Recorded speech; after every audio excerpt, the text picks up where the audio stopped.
জি। আমাদের সামনে বক্তব্য বিসমিল্লাহির রাখছেন রহমান। বিএনপির ভারপ্রাপ্ত চেয়ারম্যান জননেতা জনাব তারেক রহমান। জননেতা জনাব তারেক শুধু রহমান। শুধু নামটা বললেই হয়, আর কিছু বলা লাগে না, যদি প্রয়োজন হয় আর কি। বিসমিল্লাহির রহমানির রহিম। উপস্থিত ময়মনসিংহ এবং খুলনা বিভাগের সকল জেলা থেকে আগত নেতৃবৃন্দ, মঞ্চে উপস্থিত স্থায়ী কমিটির সদস্য জনাব নজরুল ইসলাম খান সহ নেতৃবৃন্দ, আলোচকবৃন্দ, আসসালামু আলাইকুম।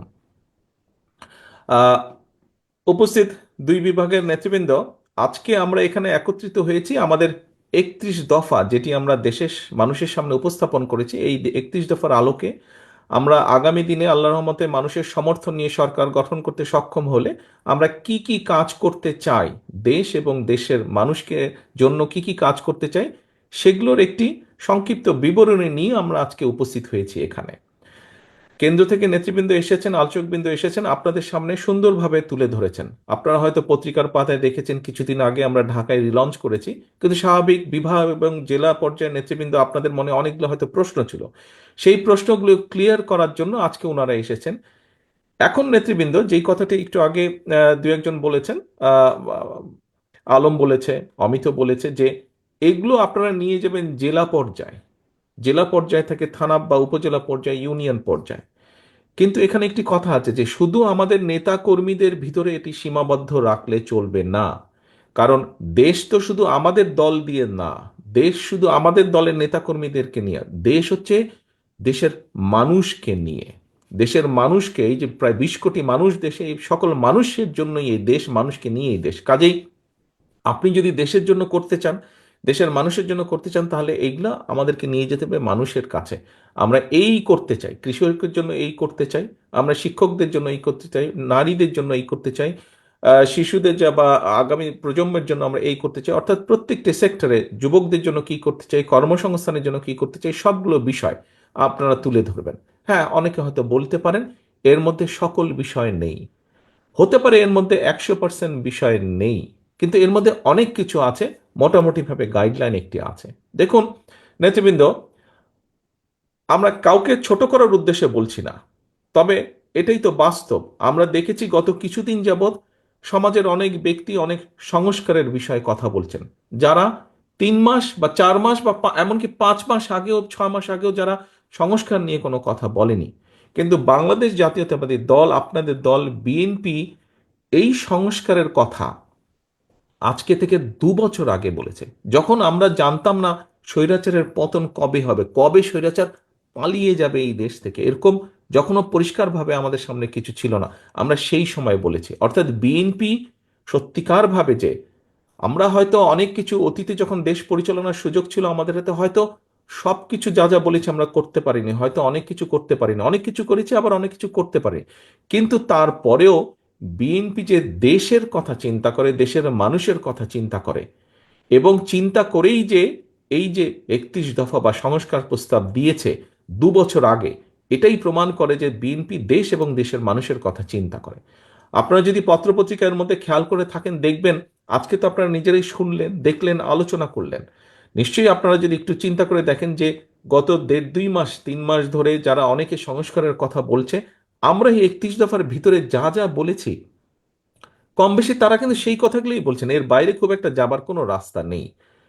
আমরা এই 31 দফাটা প্রথমে 27 দফা হিসাবে দিয়েছিলাম। তার পরবর্তীতে আমাদের সাথে যে সকল রাজনৈতিক দল আন্দোলন করেছেন, যারা আন্দোলন আমাদের সাথে করেছে, সকল গণতান্ত্রিক রাজনৈতিক দল যারা স্বৈরাচারের পতন চেয়েছে, যারা একটা বাংলাদেশ গঠন করতে চেয়েছে নতুনভাবে, সুন্দরভাবে, সেই সকল রাজনৈতিক দলকে সাথে নিয়ে আলোচনা করে পরবর্তীতে আমরা এটিকে 27 থেকে 31 দফায় নিয়ে এসেছি।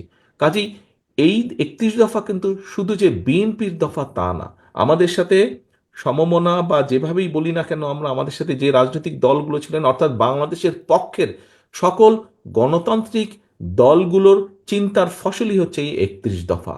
অর্থাৎ নট অনলি বিএনপি, এর সাথে আরো বহু রাজনৈতিক দলের চিন্তা সমন্বয় ঘটেছে এই 31 দফার মধ্যে। এখন প্রিয় সহকর্মীবৃন্দ, এই 31 দফা আমাদেরকে নিয়ে যেতে হবে, এটার পক্ষে মানুষের সমর্থন আমাদেরকে আদায় করতে হবে। এই কাজটি আপনাদেরকে কষ্ট করে এই কাজটি করতে হবে। শুধু এই চার দেওয়ালের ভিতরে আজকে 31 দফা রেখে দিলে চলবে না।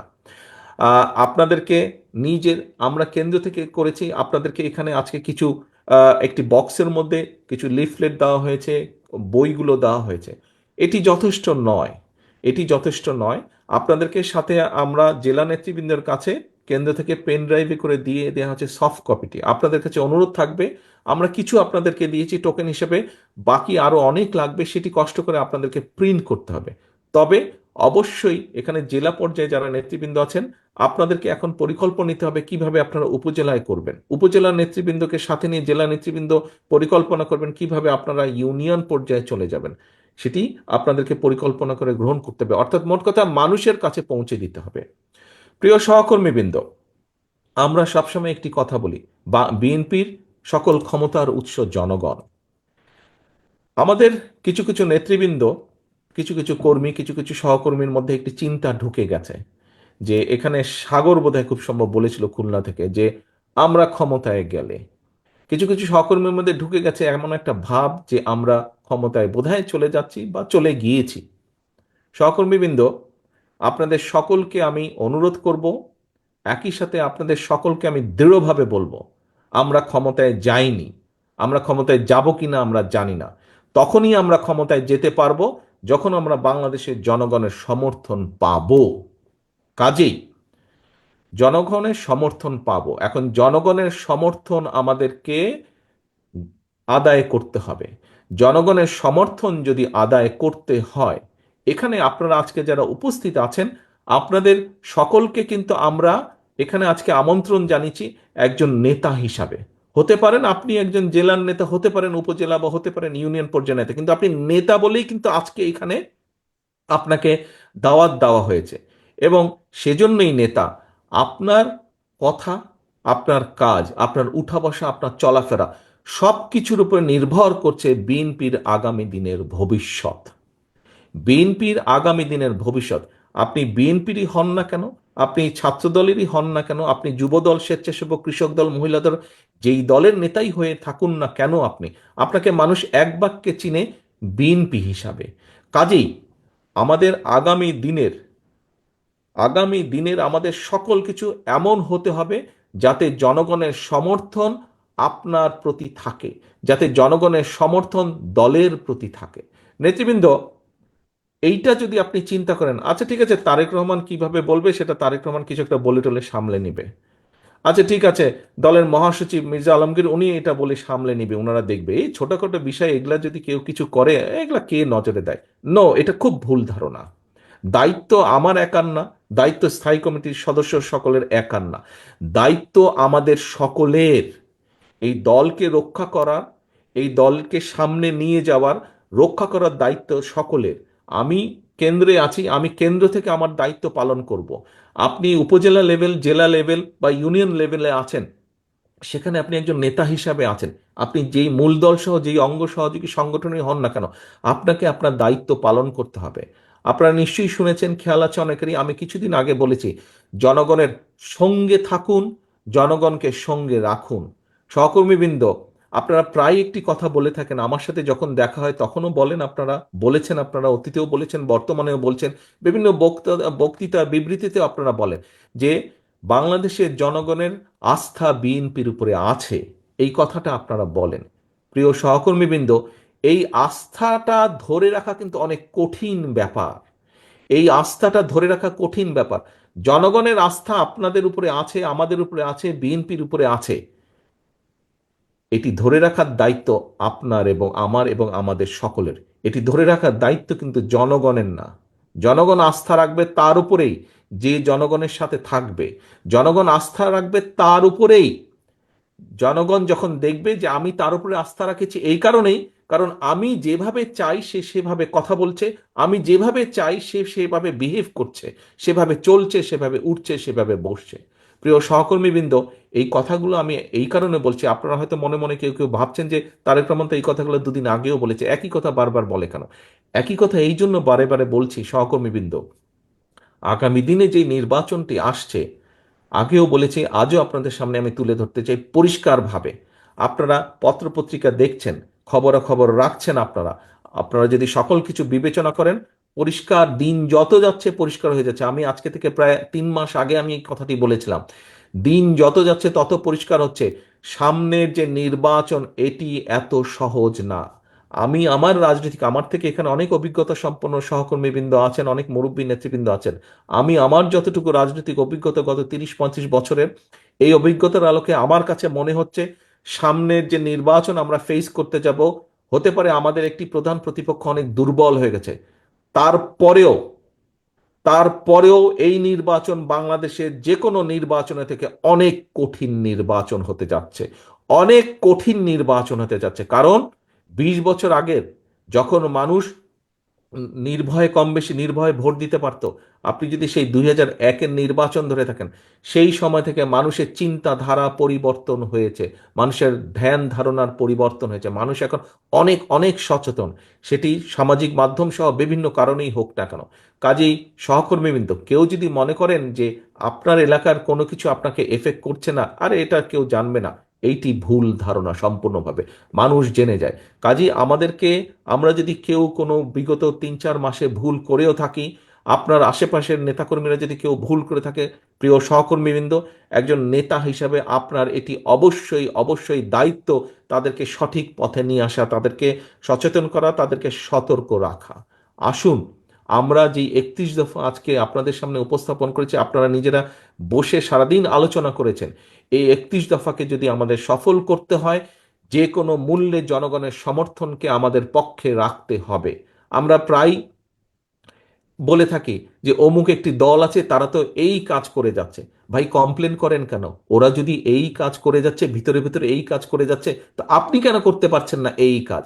আপনাকে আপনার দলের পক্ষে পরিকল্পনা নিতে হবে, আপনাকেও কাজ করতে হবে, কমপ্লেন করা চলবে না। তারা যদি ভিতরে ভিতরে কাজ করে, তারা যদি মহিলাদের জন্য ভিতরে কাজ করে, তারা যদি ছাত্রছাত্রীদের ভিতরে কাজ করে, তারা যদি সমাজের বিভিন্ন মানুষের ভিতরে কাজ করে, তাহলে আপনাদেরকে আপনার দলের পক্ষ থেকে পরিকল্পনা নিতে হবে। আপনাকে তো কেউ আটকে রাখছে না। আপনি আপনার এলাকার মধ্যে পরিকল্পনা নেন, কিভাবে জনগণকে আপনার সাথে রাখবেন, কিভাবে জনগণের কাছে আপনার ভালো জিনিসগুলো পৌঁছে দিবেন, কিভাবে জনগণের সামনে আগামী দিনে কি করবেন সেগুলো আপনি তুলে ধরবেন। প্রিয় সহকর্মীবৃন্দ, এই সকল কিছু, আজকের সকল আয়োজন, এই যে আপনারা কথা বললেন, বক্তব্য রাখলেন, আমি আপনাদের সাথে কথা বলছি, সকল কিছুর লক্ষ্য এবং মূল উদ্দেশ্য বা মূল লক্ষ্যই হচ্ছে জনগণের সমর্থন আমাদের পক্ষে রাখা, এবং একই সাথে আমাদের যে পরিকল্পনাগুলো, সেই পরিকল্পনাগুলো যাতে আমরা বাস্তবায়ন করতে পারি। সহকর্মীবৃন্দ, আজকে যদি আমাদের কথাবার্তা, উঠা বসা, চলন বলনে যদি কোনো রকম এমন কিছু ঘটে যেখানে আমরা জনগণের আস্থা বিশ্বাস হারাতে পারি, তাহলে সারাদিন এই আলোচনা করে কি লাভ হলো? সারাদিন তো আলোচনা করে কোনো লাভ হলো না। এই আলোচনাকে যদি সফল করতে হয়, আমাদেরকে এই 31 দফার সব কিছু যেরকম জনগণের মাঝে নিয়ে যেতে হবে, একই সাথে আমাদেরকে যে জনগণের, আমাদের প্রতি যে জনগণের আস্থা, সেটিকে আমাদের যে কোনো মূল্যে ধরে রাখতে হবে, যে কোনো মূল্যে ধরে রাখতে হবে। আসুন, যেহেতু আমরা বলি যে আমরা আমাদের সকল ক্ষমতার উৎস জনগণ, যদি সত্যিই আমরা এটা বিশ্বাস করে থাকি, তাহলে আমাদেরকে সেভাবেই আজকে থেকে চলতে হবে। প্রিয় সহকর্মীবৃন্দ, আমি আশা করব যে আজকে আপনারা সারাদিন ব্যাপী যে কষ্ট করেছেন, সারাদিন ব্যাপী যে আলোচনা করেছেন, এটিকে এই ঘরের মধ্যে সীমাবদ্ধ দয়া করে রাখবেন না। এটিকে জনগণের ঘরে ঘরে ঘরে পৌঁছে দিতে হবে। এবং আমি দৃঢ়ভাবে বিশ্বাস করি, বিগত 17 বছর স্বৈরাচারের বিরুদ্ধে আপনারা সংগ্রাম করে যেভাবে টিকেছিলেন, কাজেই তার থেকে অনেক সহজ হবে এই কাজটাকে জনগণের ঘরে পৌঁছে দেওয়ার জন্য।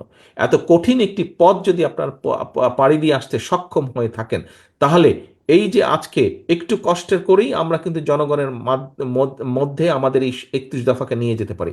এই কাজটি খুব সহজেই আপনারা করতে সক্ষম হবেন সকলকে সাথে নিয়ে। প্রিয় সহকর্মীবৃন্দ, আপনাদের সকলকে আবারও ধন্যবাদ জানাচ্ছি আজকে সারাদিন এই আলোচনায় অংশগ্রহণ করার জন্য, এবং আমাদের সব একজনের সাথে আরেকজনের মতামত বিনিময় করার জন্য। পরিশেষে একটাই কথা বলবো, জনগণকে সঙ্গে রাখুন, জনগণের সঙ্গে থাকুন, জনগণের সাথে থাকুন, জনগণকে সাথে রাখুন। সকলে ভালো থাকবেন, সুস্থ থাকবেন। আল্লাহ হাফেজ। বাংলাদেশ জিন্দাবাদ। বাংলাদেশ জাতীয়তাবাদী দল জিন্দাবাদ। আসসালামু আলাইকুম।